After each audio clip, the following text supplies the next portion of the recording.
Você está sendo edificado?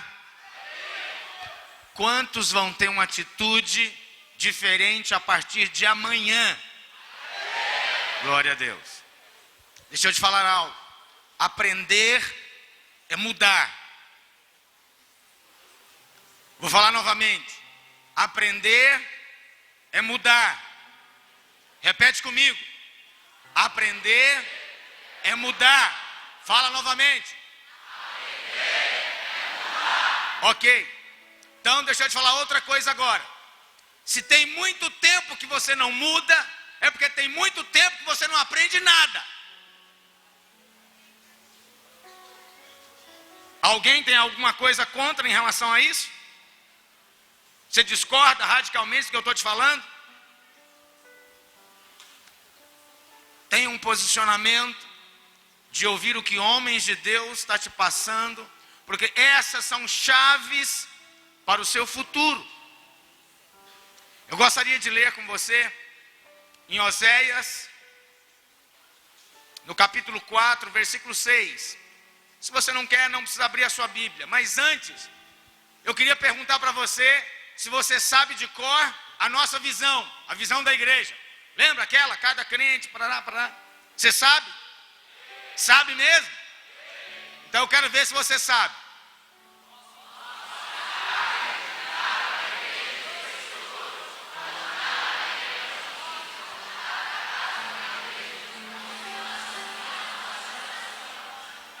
Glória a Deus. Uma igreja de vencedores, onde cada membro é um. Alguns falaram ministro, outros falaram sacerdotes. Eu vou ficar com a palavra sacerdotes. Amém? Você é um? Ok. Então agora, vamos à palavra. Diz o seguinte: o meu povo está sendo destruído porque lhe falta o conhecimento. Porque tu, sacerdote, rejeitaste o conhecimento, também eu te rejeitarei, para que não sejas sacerdote diante de mim. Pesado, não é? Por que Deus está rejeitando o sacerdote? Porque ele rejeitou o conhecimento. E esse conhecimento que está aqui no original, ele não é só revelação, ele é também revelação. Mas esse conhecimento, ele também é habilidade, também é conhecimento de estratégia, também é conhecimento de história, geografia, ciência, química, biologia. Quantos querem ser sacerdotes do Deus Altíssimo? Não rejeita o conhecimento.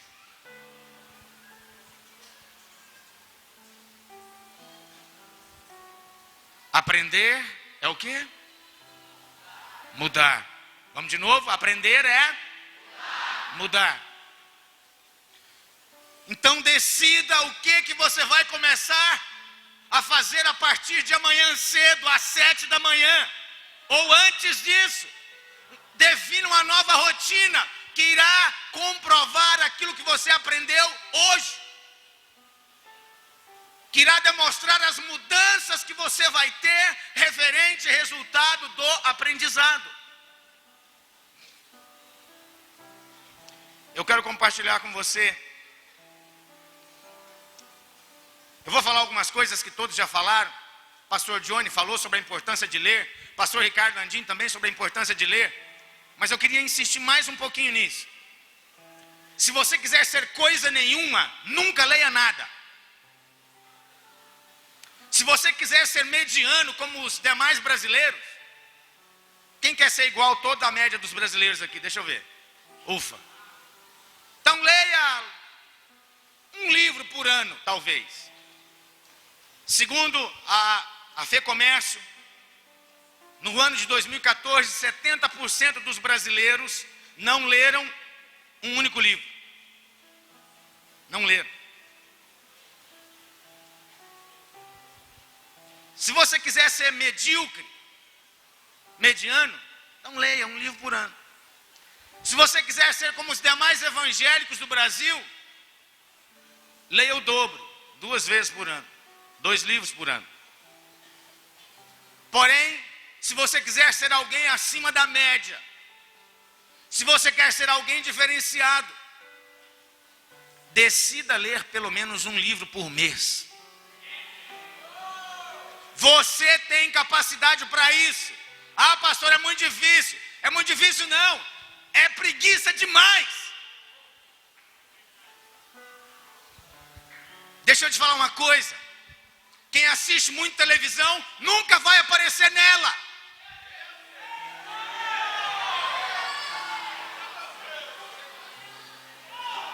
Sabe por que não aparece propaganda de Lamborghini, Ferrari e Maserati na televisão? É porque quem assiste televisão não tem dinheiro para comprar isso. A televisão não mostra aquilo que você precisa ver. Ela mostra aquilo que um sistema maligno quer que você veja e aprenda. Segundo Daniel Goleman, em um livro sobre inteligência emocional, 2% das pessoas definem os caminhos da humanidade. São pessoas que fazem, que acontecem, que trazem à existência, pessoas que criam. 13% são pessoas que se envolvem de alguma forma na criação e na liderança desses 2%. E 85% estão apenas seguindo as massas, sem nem ao menos saber onde está indo e onde vai chegar. Eu quero te fazer uma pergunta. Qual desses 3 grupos você vai decidir fazer parte? Porque isso é uma decisão. Você vai decidir fazer parte daqueles que é apenas massa de manobra? Gente que está vivendo dentro de uma depressão existencial, que tem que acordar cedo, trabalhar, pegar um ônibus, metrô, ir para o trabalho, chega lá, trabalha, mas nem sabe por que trabalha. Nem sabe por que propósito de existência, não tem isso. Ou você quer fazer parte de um grupo de 13%, de gente que até se envolve em alguma coisa, de gente que até tem algum tipo de sonho ou de plano, de gente que talvez até se empenha para construir algo bom. Ou você quer fazer parte de um grupo de 2%, de pessoas que definem os rumos da humanidade? Isso é uma decisão. Você precisa tomar essa decisão.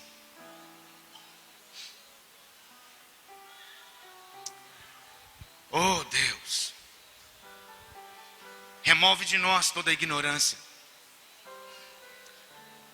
Nós só temos jovens aqui, e eu gostaria de ter até as 2 da manhã para ficar com você.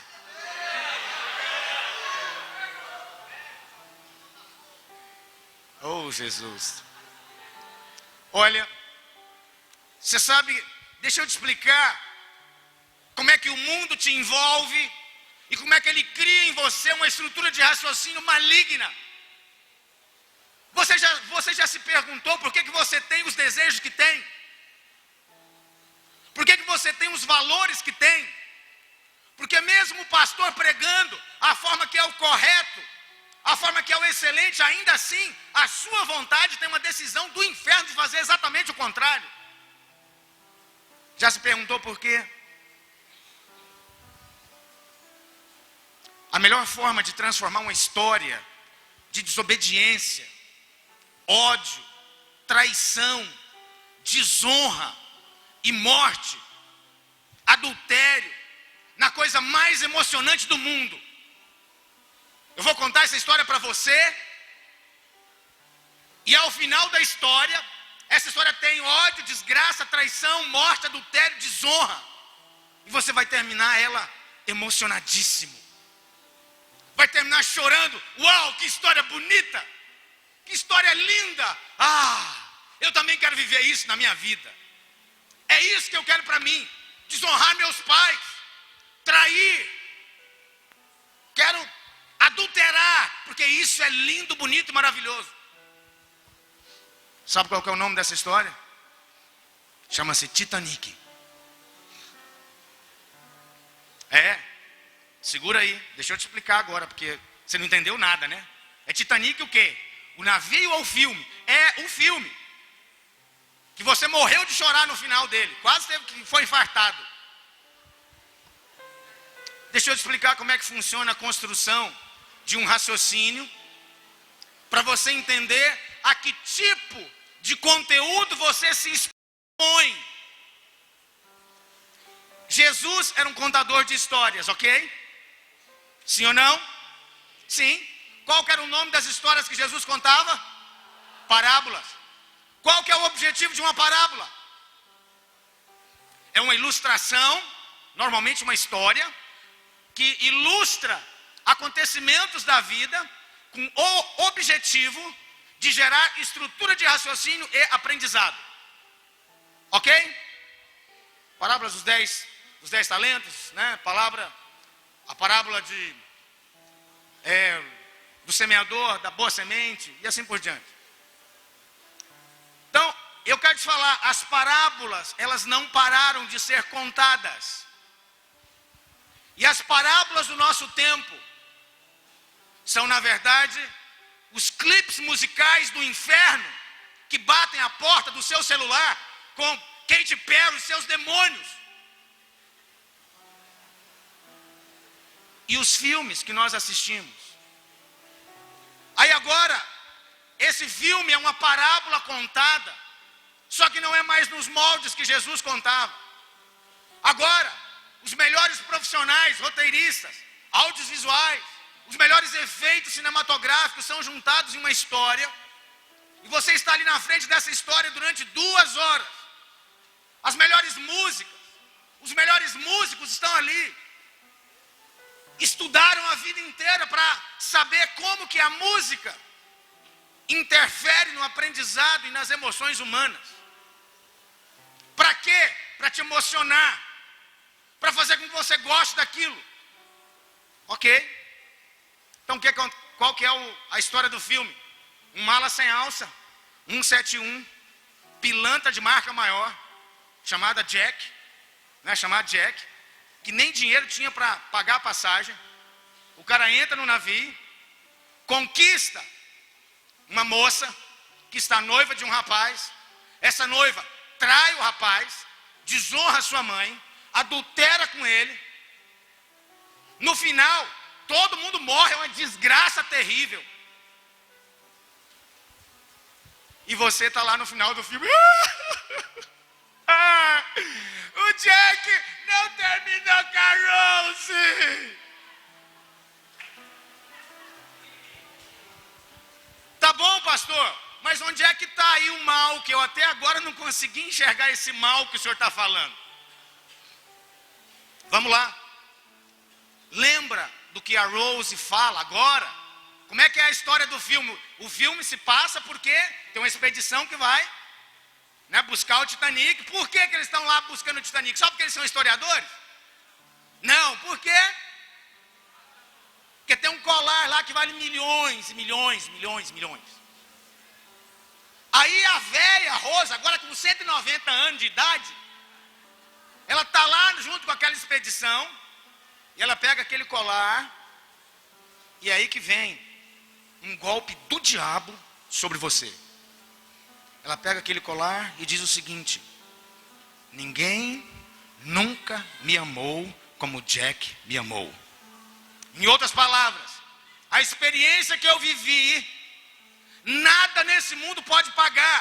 Inclusive, eu vou sacrificar esse colar que vale milhões, em homenagem à nossa história, à nossa experiência, e joga ele na água. Ela não fala isso, mas essa é a conclusão óbvia. E aí, pastor, onde é que está o mal? O mal é o seguinte: a mídia televisiva e o diabo sabe muito bem como é que ele insere, como é que ele gera comportamento maligno dentro de você. Sabe o que acontece naquele momento em que você está sobre alta carga emocional, completamente fragilizado? sem qualquer tipo de análise e discernimento bíblico ou dos fatos em si, naquele momento vai ser cravada na sua estrutura de raciocínio uma mensagem. Sabe qual mensagem? Uma mensagem que diz o seguinte: quando a oportunidade de você viver uma paixão bater à sua porta, não perca, porque isso pode ser a coisa mais emocionante que vai acontecer na sua vida. Quando a música estiver alta, não interessa, você vai se divertir, e essa é a oportunidade da felicidade. Se entrega. E nesse momento, é cravado na sua estrutura de raciocínio, nas tábuas da sua alma, do seu coração, um valor. Qual valor? O valor que não interessa o que meus pais disseram, não interessa o que meus líderes disseram, porque eu sei, agora já está dentro de mim, qual que é a fórmula da felicidade. Entende como é que o diabo crava e gera comportamento em você? Eu estou vendo que tem muita gente olhando assim. Eu gostaria que você ficasse assim mesmo. Que bom. Sabe por quê? Todas as vezes que você expõe as suas emoções para fontes erradas, você vai ser tremendamente prejudicado. Todas as vezes que você colocar o seu coração para receber mensagem, ensino e estrutura de raciocínio de gente que não tem nada a ver com a palavra de Deus, você está entregando as suas melhores armas e se dispondo a ser destruído. Bom, se um filme tão inocente, como esse, tem o propósito de gerar isso em você, o que será que Jogos Mortais têm propósito de gerar na sua vida? Eu não assisti Jogos Mortais, mas só de ver o trailer foi suficiente para saber que aquele negócio é um negócio do capeta. O que eu quero te falar com isso? Quero falar que você precisa de se guardar. Não se exponha a qualquer conteúdo, não se exponha a qualquer porcaria, porque não existe nada neutro. Neutralidade não existe, querido. O que você vê vai construir comportamento na sua vida. E o que passa na televisão não existe lá em função disso. Está em função de outra coisa. Pastor, o que eu faço então? Tenha posicionamento. Pastor, mas eu não vou me divertir mais. Para andar com Jesus tem que negar a si mesmo, tomar a cruz e segui-lo. A mensagem do Evangelho, querido, é um Deus que renunciou o próprio Filho para que você tivesse vida. E se você não estiver disposto a renunciar a si mesmo, você não fará parte do Evangelho. Porque não há Evangelho sem renúncia. Renunciar aos seus sentimentos. Deixa eu te fazer uma pergunta. Agora é para os homens, mais os homens. O que aproveitou as horas e horas e horas que você perdeu assistindo ao time de futebol preferido?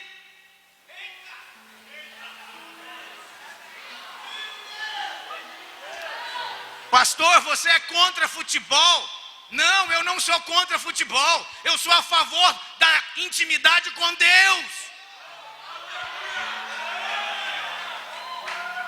Ninguém nessa sala amou mais futebol do que eu amei na minha vida. Ninguém. Eu amava assistir, amava jogar na linha, no gol, na defesa, na lateral, no ataque. Amava ser gandula, para você ter ideia, imagina. Amava falar de futebol, pensar em futebol, conversar sobre futebol, assistir futebol, sonhar com futebol. Futebol era a minha vida.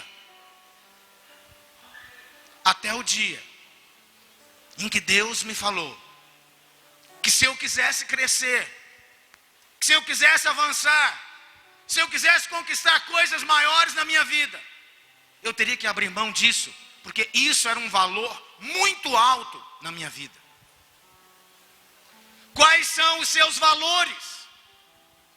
Onde que você tem passado tempo? Qual que é o seu entretenimento? Deixa eu te dizer algo. Anota isso. Entretenimento é uma maldição do nosso tempo. Pastor, você é contra a diversão? Não, eu não sou contra a diversão. Mas por que você diz que o entretenimento é uma maldição do nosso tempo? É simples. Porque o entretenimento não foi feito para você descansar. O entretenimento foi feito para você gastar o seu tempo. E o tempo é o bem mais precioso que você tem, principalmente na idade que você está na sua vida. Se tem uma coisa, querido, que eu me maravilho, que eu falo, Deus, como fui privilegiado, Deus, como foi rico, foi gastar grande parte do meu tempo de entretenimento na presença de Deus. Com 13 anos eu tive uma conversão radical. Meus pais eram crentes, mas eu não queria saber nada de crente, nada de Deus, nada de nada. Carnal, mundano. Mas um dia eu tive uma experiência com Deus. E Deus começou a construir a minha vida. Me mostrar valores. Trocar engrenagens que eram completamente destruídas na minha mente.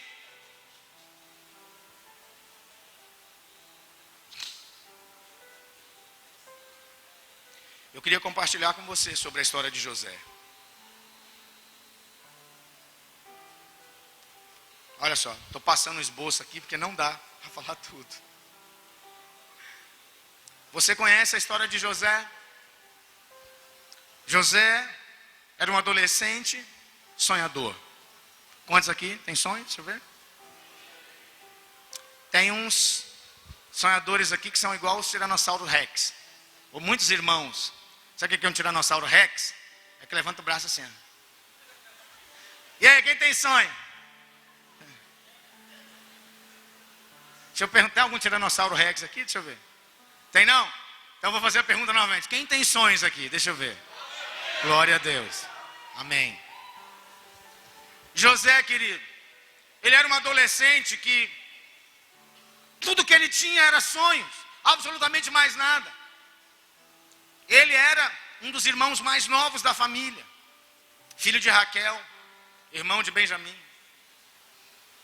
E um dia ele chega para os seus irmãos, que eram muito mais velhos, fala assim, eu tive um sonho hoje. Eu sonhei que eram 12 feixes. O que era um feixe? Imagina um feixe de trigo. Naquele tempo, na colheita tinha feixes de trigo. Então, cortava o trigo e amontoava, amarrava eles em feixes, porque isso facilitava o transporte.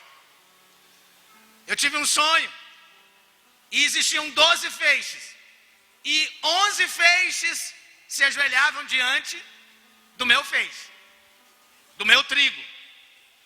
Isso soou mal, os irmãos ficaram com inveja, mas não falaram nada. Mas começaram a olhar para ele de cara feia. E aí, outro dia, o que acontece? Mais outro sonho. E agora o sonho vai mais além. Ele sonha que o sol, a lua e 11 estrelas se ajoelham diante dele. Aí foi a gota d'água.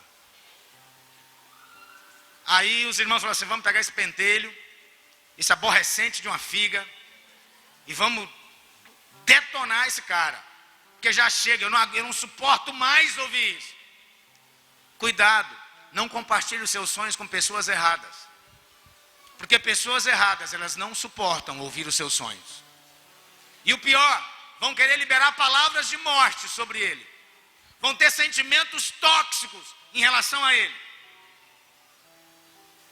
Daí, eles decidem matá-lo. Mas um dos irmãos fala, não vamos fazer isso. Aí resolve jogar ele num buraco. E alguém queria tentar tirar ele de lá, o irmão dele. Mas por fim resolveram vendê-lo como escravo para uma caravana de ismaelitas. E essa caravana vão e vendem José para o Egito como o quê? Fala mais alto. Mais alto. Como escravo.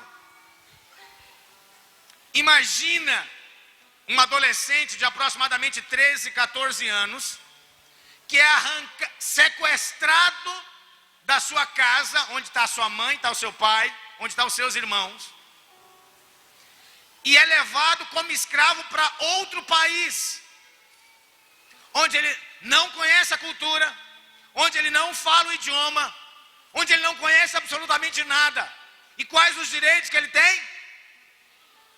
Primeiro direito de um escravo, não ter direito. Segundo direito do escravo, observar bem o primeiro direito. É tudo que um escravo tem. E se nós formos analisar, queridos, ser vendido pela própria família como escravo é muito pior do que ser estrupado pelo próprio pai.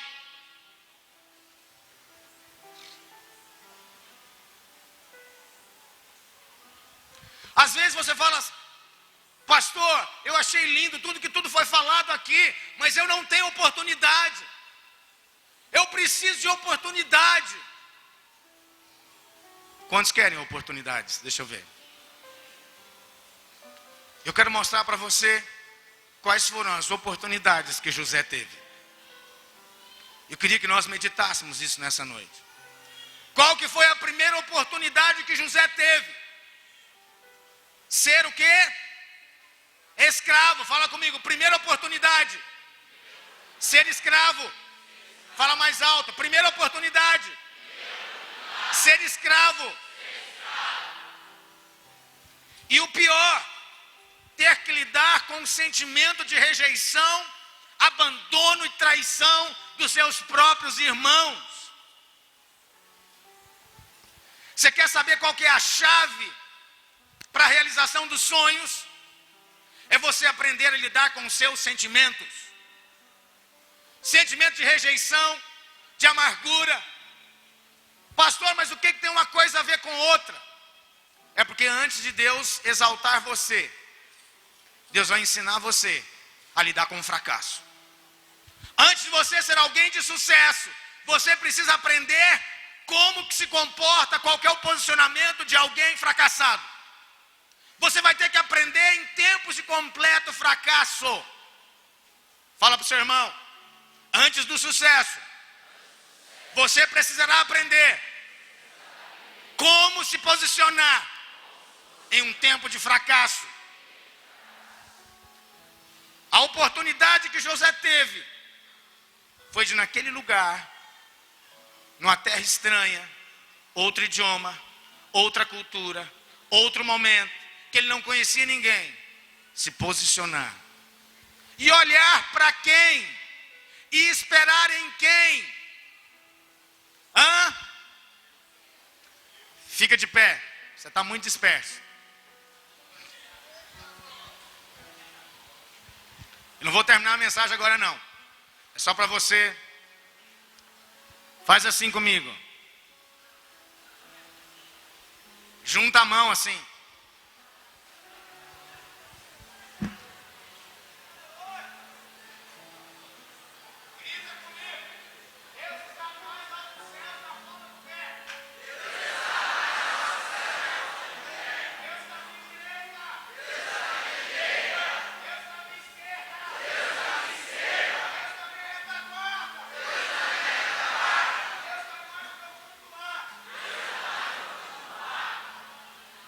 Acordou?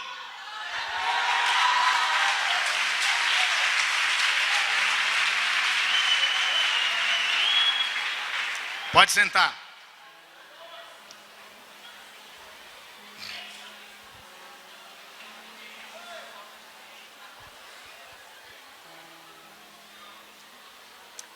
Nós precisamos de aprender, queridos, como que Deus trabalha.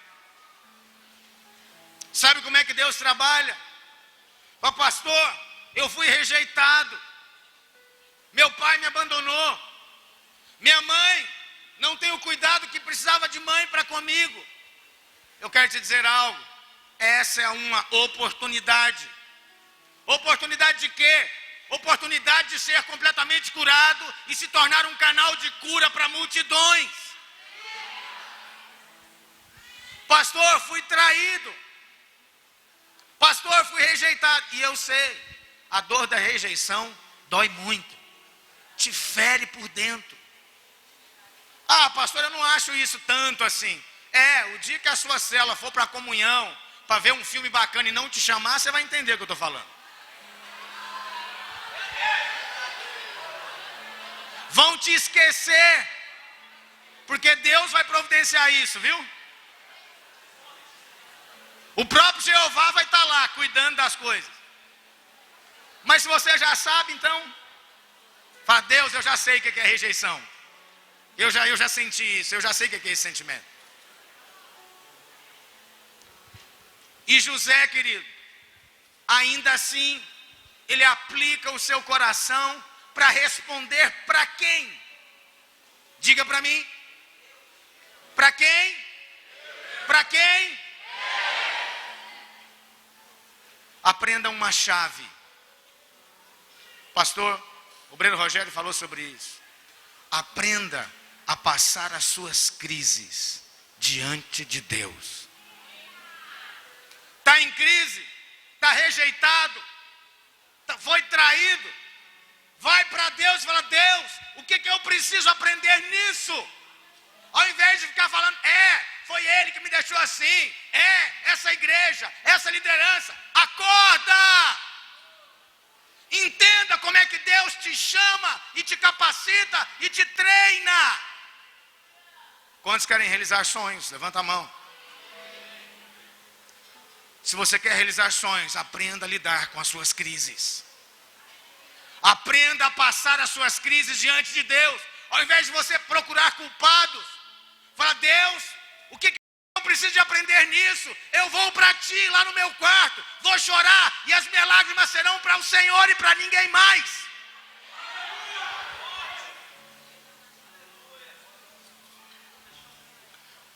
Volta e meia, eu tenho crises. Obviamente não são todos os dias. Mas às vezes a minha esposa me pega chorando. Eu tenho 25 anos de casado, não são 25 dias. Vou fazer 25 anos. E às vezes ela fala, o que aconteceu? Fala, isso é entre eu e Deus. Mas o que está acontecendo? Eu falei, minhas lágrimas são para Deus. E depois que eu vou para diante de Deus, eu saio de lá resolvido. José, querido, não tinha um líder de célula. José não tinha uma igreja. José não tinha uma célula. José não tinha um pastor. A única coisa que José tinha no Egito era apenas um sonho e que o diabo falava para ele todo dia. Sonho que nada. Você acha que alguém um dia vai ajoelhar diante de você, seu escravo? A única coisa que José tinha era ir para Deus. Era estar diante de Deus unicamente e de ninguém mais. E sabe o que aconteceu? O que nós estamos falando aqui sobre empreendedores, é isso que eu vou te falar agora. José tinha uma visão empreendedora. Sabe o que aconteceu com ele, escravo? Ele se posicionou de tal forma que Potifar colocou a chave da casa na mão dele. E a Bíblia fala que Potifar não sabia de absolutamente nada do que entrava ou saía da casa. Por que o general da guarda do Egito, um cara tão importante, general da potência da maior potência do planeta, ia colocar a chave da casa dele na mão de um escravo e não se importar com absolutamente nada? Por que você acha que um general resolveu fazer isso? Porque José era alguém confiável. José era alguém de um caráter íntegro. A tal ponto de Potifar falar, olha, cuida, faça, porque eu sei que você faz melhor do que eu faço na minha própria casa. Seu patrão pode confiar em você? E olha que ele te paga para isso. Você é pago para ser confiável. Você é confiável.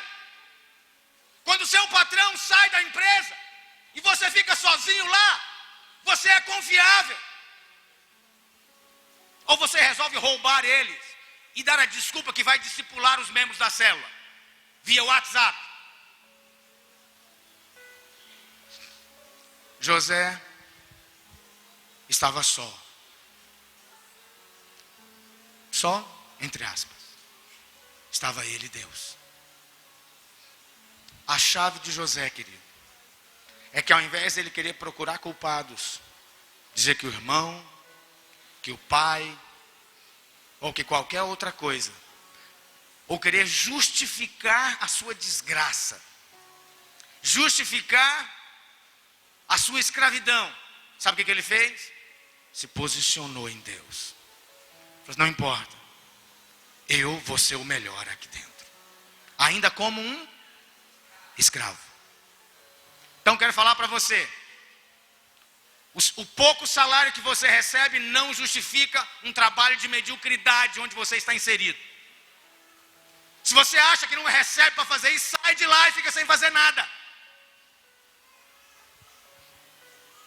Se qual que é a justificativa que você tem para ser medíocre no seu trabalho, para ser medíocre na sua casa, para ser medíocre nas coisas de Deus, você não tem justificativas. Para piorar, José era um cara tão excelente que até a mulher do Potifar falou, eu queria um homem desse para mim. E sabe o que acontece? Aquela mulher era muito bem treinada em tudo quanto é porcaria que o Egito ensinava. Se fosse nos dias atuais, ela estaria matriculada em todas as novelas e minisséries do inferno que passa na televisão. Ela assistia Malhação às 5, depois novela das 6, depois novela das 7. Quando chegava na hora do jornal, ela mudava de canal e ia ver a mexicana, a novela portuguesa, a indiana, a espanhola. Às 11 da noite, ia ver aquelas minisséries que para você ver tem que ser acompanhado dos avós.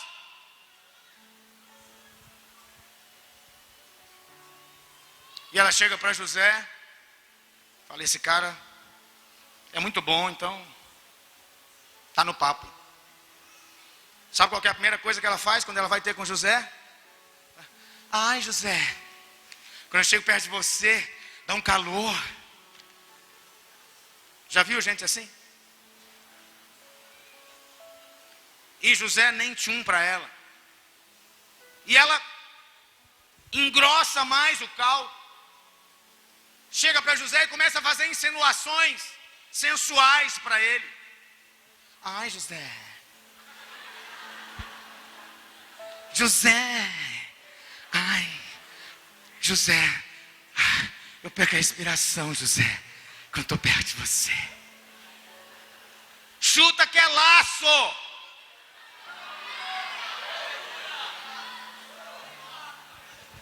Até chegar um momento em que ela parte para cima. E apesar de José ainda não ter nenhuma porção da Bíblia, ele faz exatamente o que está escrito em Timóteo 2:22, que diz, jovem, fugir das paixões da mocidade. Por que que tem que fugir? Porque se você ficar, você cai, criatura. É porque não era espiritual. Davi, a Bíblia fala que ele era tão espiritual que ele tinha o coração de Deus. E sabe o que aconteceu? Caiu. Falei, não, o cara era fraco. Tá bom.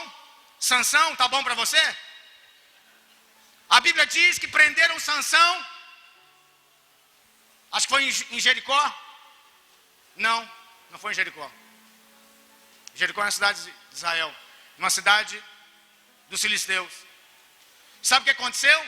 Prenderam ele na cidade. Ele acorda de noite, arrebenta as cordas que estavam amarradas, vai lá na cidade, o portão, vai para sair, o portão está fechado. O que ele faz? Arranca o portão e carrega ele por 40 quilômetros. Sabe qual era o peso daquele portão? Alguns dizem que eram 10 toneladas. Você é forte? Mais do que Sansão? Quero te falar, Sansão caiu na mão de uma prostituta da pior forma que poderia. Por quê? Porque desprezou o conhecimento, desprezou o conselho. Não, pastor, tem que ter sabedoria. Você vai encarar Salomão? A Bíblia diz, Deus falou, antes de você não houve, e nem depois de você haverá alguém tão sábio. E sabe o que aconteceu com Salomão? Terminou a vida desviado. Sabe por quê? Porque se embebedou com o vinho das mulheres, 700 mulheres e 300 concubinas que ele tinha. Só tem uma solução, querido. Corra, sai fora, chuta aquele laço.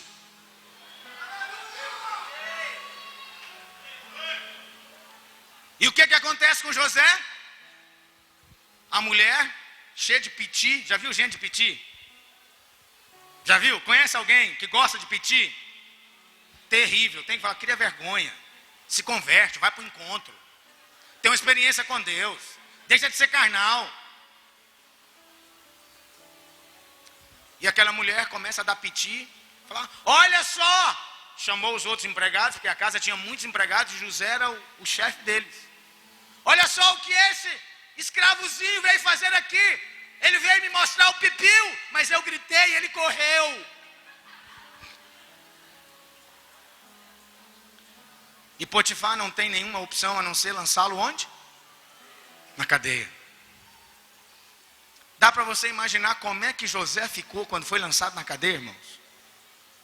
Fala, Deus, eu que tinha sonhos tão altos, me enganei. Aqueles sonhos realmente não tinham nada a ver com Deus. E agora eu estou numa cadeia. Mas o tempo passa. José se dedica e se esforça para se livrar daqueles grilhões da sua alma. E o diabo falando para ele, você foi traído pelos seus irmãos, rejeitado pela sua família, te venderam como escravo, odiado você não é amado por ninguém, nem Deus te ama. Mas José, ele consegue responder, consegue lidar com aquele sentimento, rejeita isso, rejeita o sentimento de morte, o sentimento da opressão, o sentimento da depressão. E o que ele faz? Começa a ter uma visão empreendedora. Onde? Dentro da cadeia. A tal ponto de que? Do chefe da cadeia pegar a chave da cadeia e dar na mão dele. Já viu isso acontecer em algum lugar? O carcereiro, que é o chefe, pega a chave da cadeia e dá na mão do condenado e fala, administra. Por que você acha que o chefe da cadeia fez isso com José? Fala comigo, porque ele era alguém confiável. E qual que era a posição de José? Escravo, condenado, esperando o dia de ser morto. José estava no corredor da morte, sendo fiel. E não era só a Deus não, viu? Fiel às autoridades terrenas que Deus estabeleceu para treinar ele. A chave que José teve, querido, é que ele percebeu que responder a Deus era algo que tinha que estar acima de qualquer coisa na sua vida. Independente dos resultados, independente de tudo que acontecia, ele precisava de aprender a responder a Deus. Sabe qual foi a chave para José sair do Egito? Sair da cadeia e ir e ser chamado para o trono? É que ele era alguém completamente livre. Livre dos sentimentos errados, livre da amargura da traição, livre da amargura da rejeição, livre da amargura da sua vida. E você precisa de decidir sobre a vida de José, porque existem duas sentenças sobre ele. Ou ele era um cara desgraçado, que sempre estava no lugar errado e na hora errada, ou era alguém chamado por Deus para viver uma história extraordinária. O que você vai escolher? Fala para mim. O que você escolhe? O que você quer viver?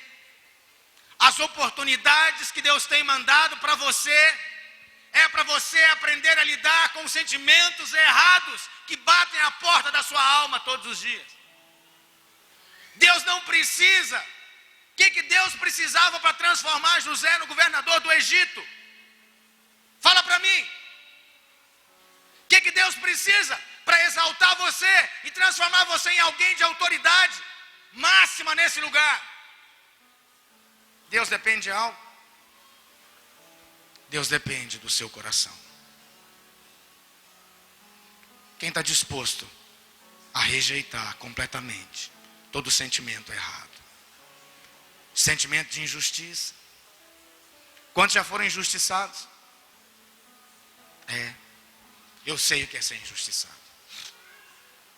Quando a palavra de Deus diz que nós temos que meditar na Bíblia de manhã e de noite, de dia e de noite.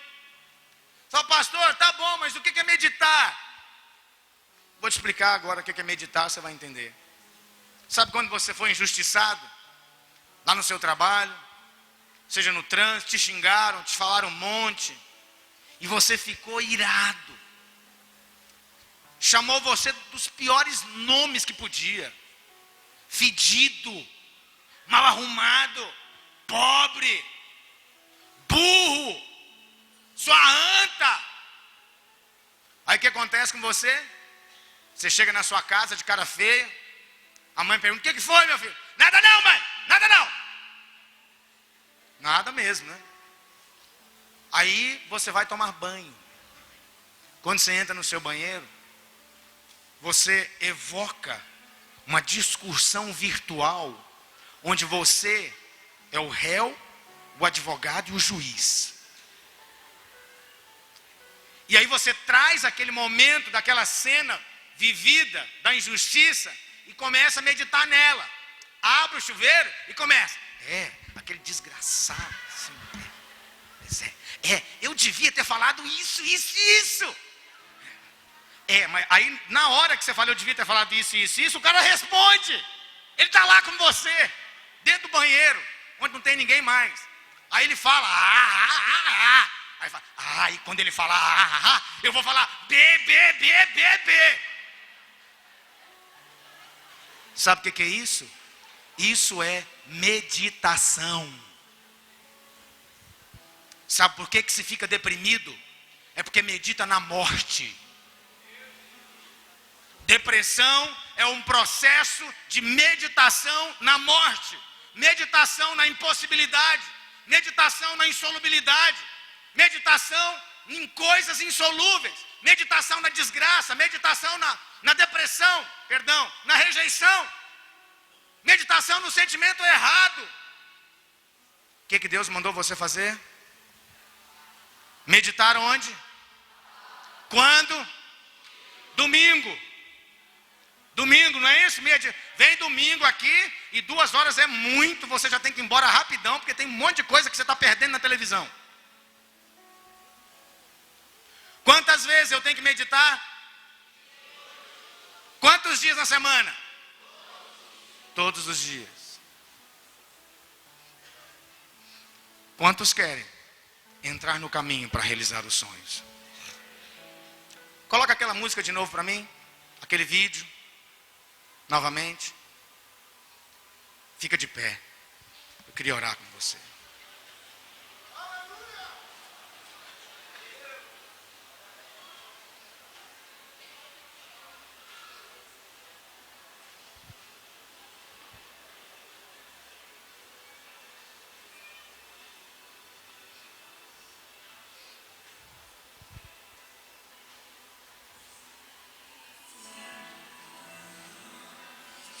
Queria que você orasse e entregasse de uma vez por todas todos os sentimentos errados, sentimentos de morte, depressão, rejeição, injustiça, e seja alguém completamente livre. Deus, para realizar os seus sonhos, Ele precisa que você seja livre e não um escravo das suas próprias emoções.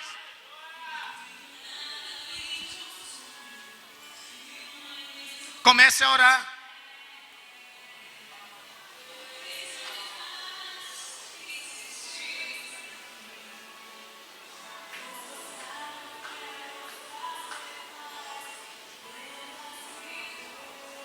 tem o poder de entrar no tempo, ir lá no seu futuro, abrir portas, criar oportunidades, gerar vínculo, gerar relacionamento, criar estruturas que não existem, para que quando você que está andando nessa linha chegar lá, a oportunidade está te esperando. Aí tem um detalhe que você precisa aprender. Pastor, uma vez que uma palavra é liberada, por que muitas vezes ela não se cumpre? Ou eu percebo que ela não se cumpre? Pelo menos na minha vida. Deixa eu te explicar. Às vezes você pergunta, o diabo tem poder para roubar assim, tudo que liberam sobre mim? O diabo não tem. Mas você tem. Como assim? Sabe qual que é o poder que o diabo tem sobre a sua vida, querido? Sabe? Sabe ou não? É o poder que você dá para ele. Porque Deus disse, Jesus falou, eis que vos dou poder para pisar serpentes e escorpiões e toda a obra do diabo, e nada vos fará dano algum. Só que o diabo sabe que você tem autoridade. Aí você sabe o que o diabo faz? Você vem aqui no culto, recebe ministrações poderosas, palavras poderosas, né? Profetas profetizam na sua vida. Se você vai avançar, portas serão abertas, portas virão ao seu encontro, as bênçãos te alcançarão. Você sai daqui do culto com essa promessa. Só que no decorrer do tempo até isso acontecer, quando essas palavras são liberadas, elas entram no tempo e começam a mudar a sua história no seu futuro. Só que quando você sai daqui, o diabo sabe disso também. Sabe o que o diabo começa a fazer? Ele começa a mostrar para você que isso é mentira. Ele começa a mostrar para você que não é nada disso. E traz pressão, traz problema, te deixa irritado, traz traumas que estavam na sua alma. Até o ponto de você falar, que nada, isso nunca vai acontecer na minha vida mesmo. A hora que você falou isso, a sua própria palavra entra no tempo e começa a fechar aquelas portas que tinham sido abertas através de uma palavra profética. Se você não tem o que falar, nunca diga nada. Se você não tem uma palavra de edificação, uma palavra de vida, feche a sua boca. Não fale nada. Não dê a sua voz para o diabo destruir o seu futuro. Vamos orar? Comece a orar. Coloca uma pessoa no meio. Profetiza.